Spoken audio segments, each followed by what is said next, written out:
Hey everyone, welcome to Worth Playing for January 10th, 2014. Got my fancy new mic, got a little stand. So hopefully it sounds alright as I get that set up. But why don't we jump straight into the games. The first one we got this week will be a quick one. It's called RDBK. It's a riff on Breakout.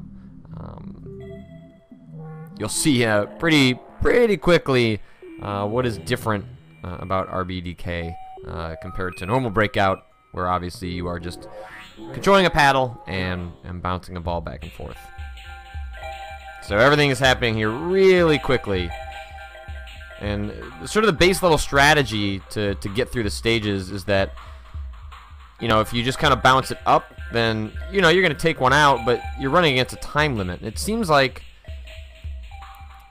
if you're able to bounce it off of multiple walls, damn, there's an opportunity to take out way more bricks than you normally would. See, like that, where I kind of... But if it goes up that way, then it acts like normal Breakout. If I do that, where it bounces off my actual paddle, then I have an opportunity to take out more blocks at once, which is, you know, pretty critical given the fact that you can see I'm already down to having lost most of my time. And it's really... Damn it. It's really challenging to actually line up a shot because it's really... Because it moves so fast, and because once it leaves the paddle, it kind of just goes on its trajectory. Normally in Breakout, or any game that is sort of like based on angles and the resulting physics of a ball heading at a certain angle, you get a feel for the game over a little bit of time, where you realize, okay, so hit it at this angle, it's going to do that, it's going to do that. You don't really have time to figure that out in RDBK because it all happens so quickly. You know, it's obviously not impossible, but it certainly is much more challenging. And then with the time limit, see, I'm not getting any of the angles I want.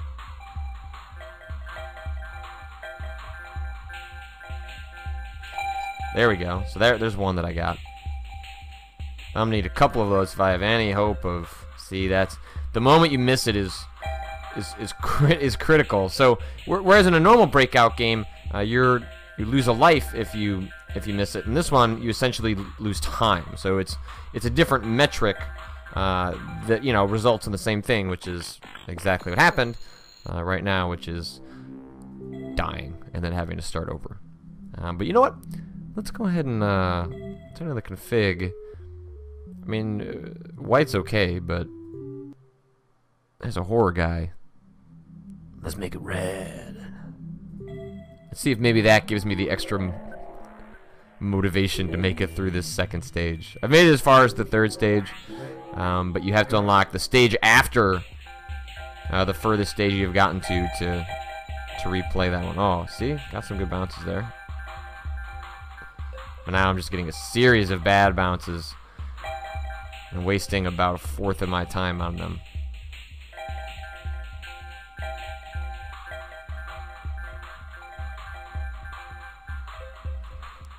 This is a game that works just fine in a browser, but easy to imagine this being a pretty rad mobile game. Oh boy. They just jump you right into it. Come on. Oh man, that clock is moving so fast.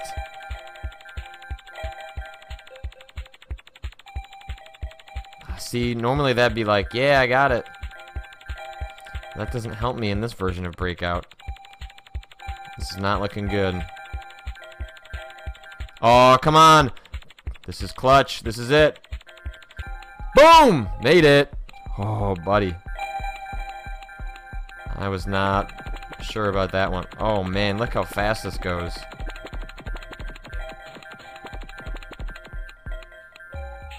Woo! I'm on a roll.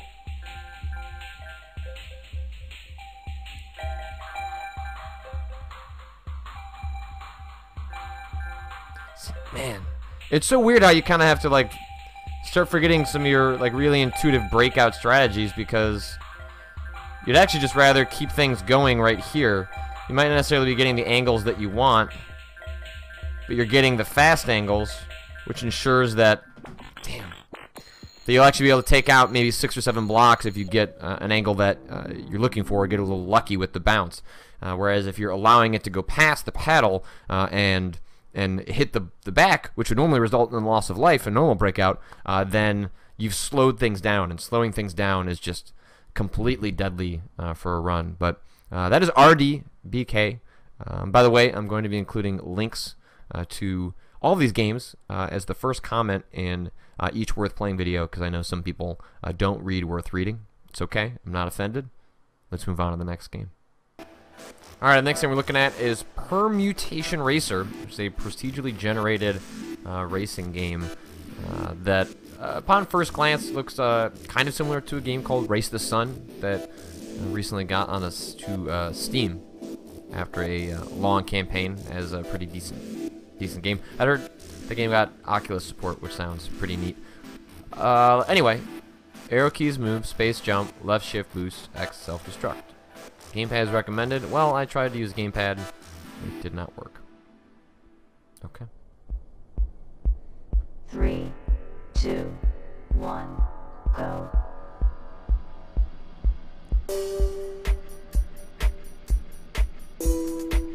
So I'm picking up those things. Space. Boost ready.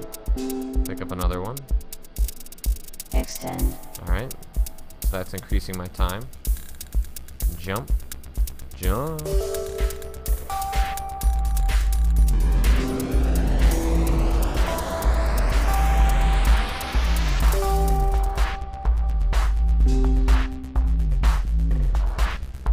Extend. 14. Whoops. Those are gates. Dang, I could have used all of those boosts. That would have been real nice.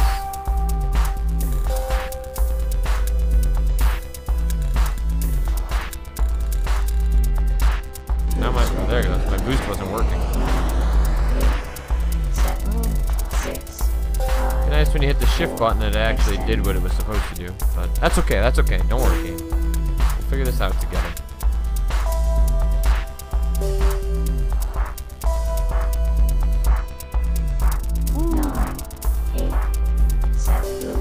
Oh, okay. Ah, everything's going to shit. Wow.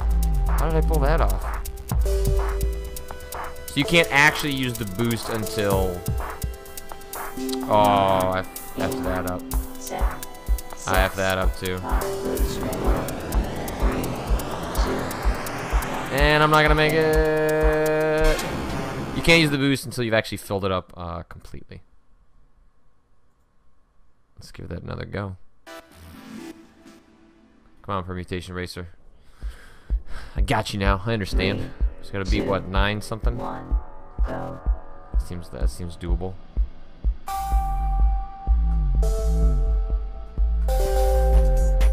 Boost ready.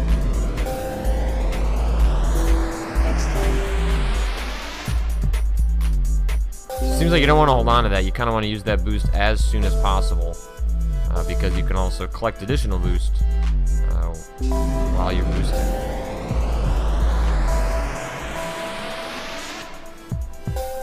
Extend. Alright, so I seem to have gotten myself past the 30 seconds that I started with. Boost ready.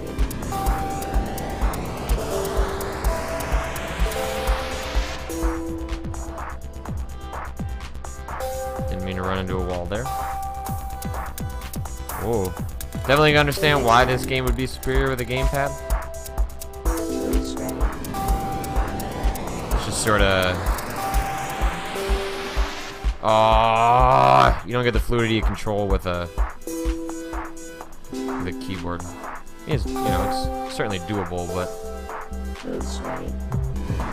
if you're going for any sort of high score esports play of this experimental, downloadable, procedural generated racing game, then you'd want to figure out an X-pad. A gamepad, an X-pad. I mean, you're going to use an Xbox controller, so I guess, sure, X-pad.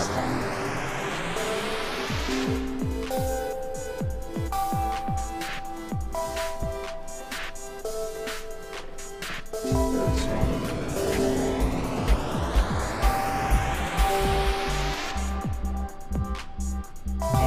I gotta be on my way to beating my score, right? It's weird that they don't actually have it up on the screen so that you don't know what you're competing against. You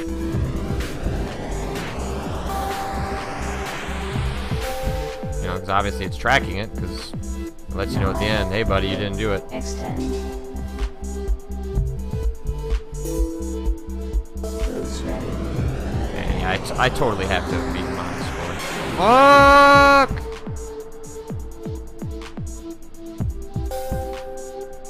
9, 8. I'm gonna make it. I'm gonna make it. I'm gonna make it. I'm gonna make it. 6, 5. Extend. Boost ready. Man, avoiding those while in boost mode. Not simple. 9, 8, 7, 6, 5, 4, 3, 2, Huh. extend.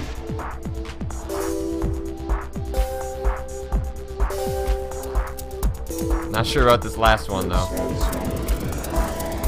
Oh! 6, 5, 4, Yeah, 3, might as well just fall off the word. That just seems like it could not have ended in a better spot. But hey, look, I doubled my distance traveled. So that's Permutation Racer, completely free, downloadable, experimental, procedurally generated racing game. If you like something like this, like I said, it reminds me of Race the Sun, which is a little more feature complete, a full game. So if you like something like this, worth checking that out.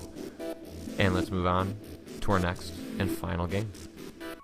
Alright everyone, our last game is called Bad Dream Butcher, which is a part of a series of games that's being developed. Sort of short horror adventure games. I'm not super sure what's going on here. This is one I'm jumping into pretty blind because it's supposed to be pretty creepy. So let's go ahead and hit new game. 73.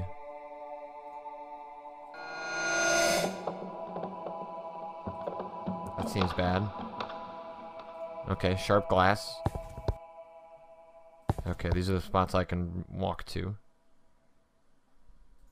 I guess that's my inventory. Got a hammer. I don't like that guy. Can I use my hammer on you, dude? Alright, $73.99. Got this key. Doesn't seem like I can drag inventory items out. Trying to see if I could use that to get into anything. Hi. Maggot? Okay. There was another section I could go to over here. 73. Just seems like things I've collected, but... Ooh. Well, I've got this twig. Don't worry, guys. Doing just fine collecting a bunch of stuff in this game.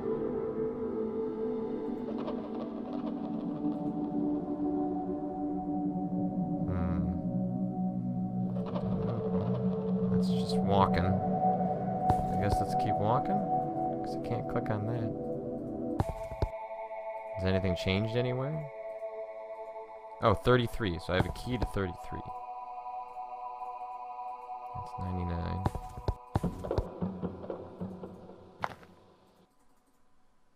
Okay. I don't... Ah! Poked that guy in the eye. Okay, stepped in... Oh. Took that cooking glove. I'm sorry, man. I didn't mean to poke you in the eye. Gross. Alright, 33. Use the key. Well, that's not great.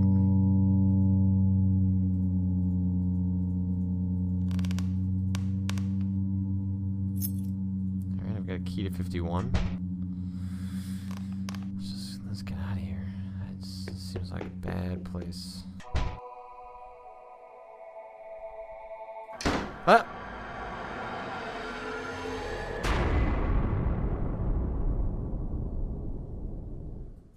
I lost my finger.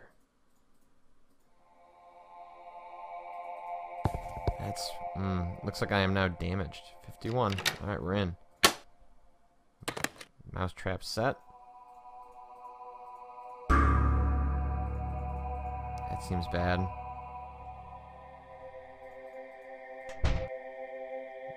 Is there a mouse somewhere? That's a number.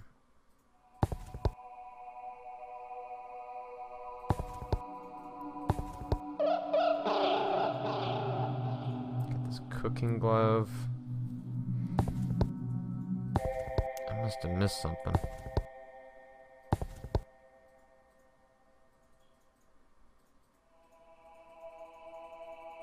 There's occasional times where you can click on something and...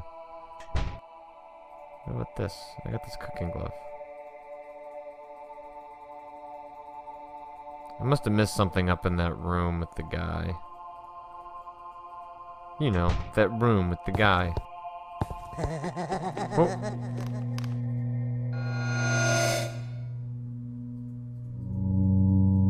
Did you cut off another one of my fingers? Oh, look at that. Wait. You can actually see the fingers have been cut off. He took out 2 of my fingers. And now that mirror is shattered. Huh. Alright, mousetrap. Now I got this dead rat. Okay. Sure. That makes complete sense.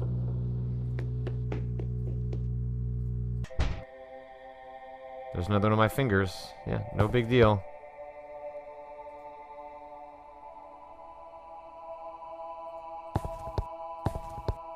So what would I use a dead rat on? Maybe give it to him? Hook. Okay. Hook. Hook.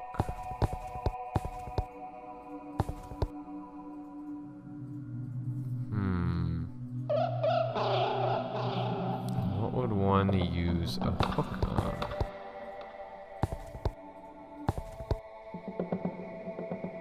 Those are just numbers. Those are just identifiers. That's just letting me know when I get keys that that's where I should come back to.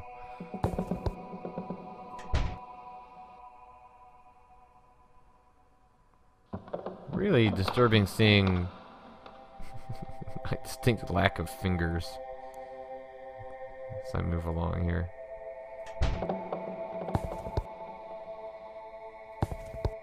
I don't know, back in here, I guess?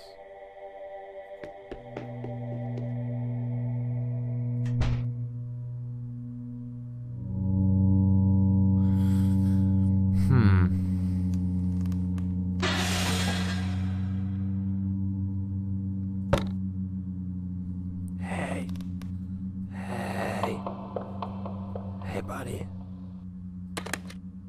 I got this shovel. Got this wire.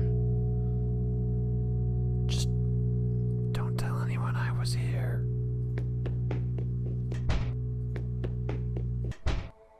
Let's go to the cemetery. I bet I can use that on the grave. Aww.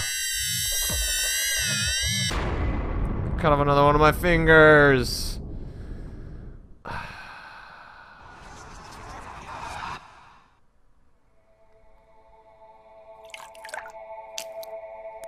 Wet rag. Okay. Key. Another one of my fingers.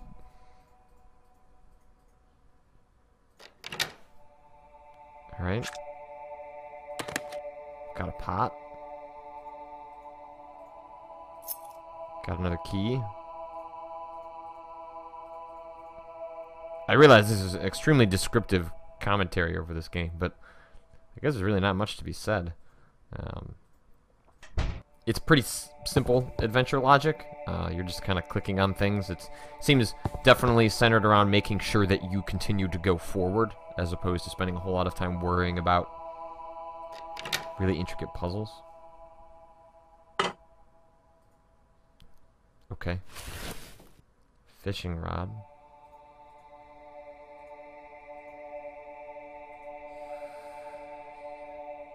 I have no idea what I would do with all of these objects.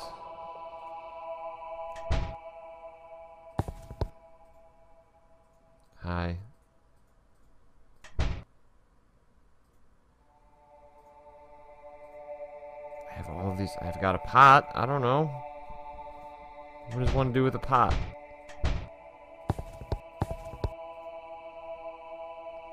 Okay. A full pot.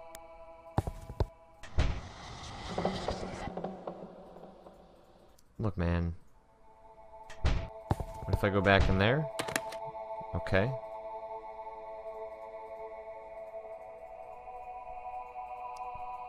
I put the pot on. There's coals. Let's heat up the pot. Seems like I need something else.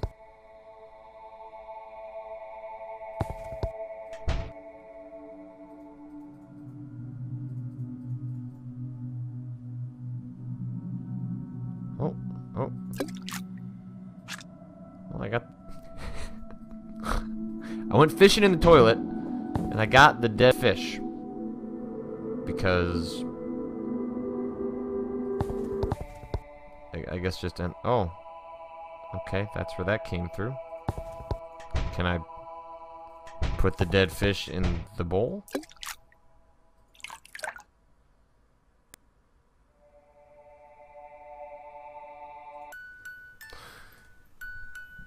That's bad dream. Butcher. That was weird. Cool though. That was fun. Just like a little short story in visual form. I guess there's a second one of those available if you're interested in checking out the second one for yourself. But for me, that is going to do it. That is worth playing for January 10th.